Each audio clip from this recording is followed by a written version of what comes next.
Guys, good evening. Unan tayo guys. Yung ulam guys, yung adobo tayong manok at saka yung kagabi pa na ulam na ininit lang. Guys, adobong manok.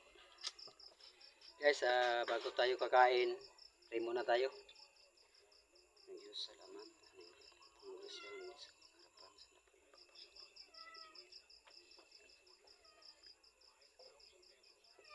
Guys, kain tayo. At sa nga pala guys, salamat pala sa mga nag-subscribe at nag-like at nag-follow sa aking reels.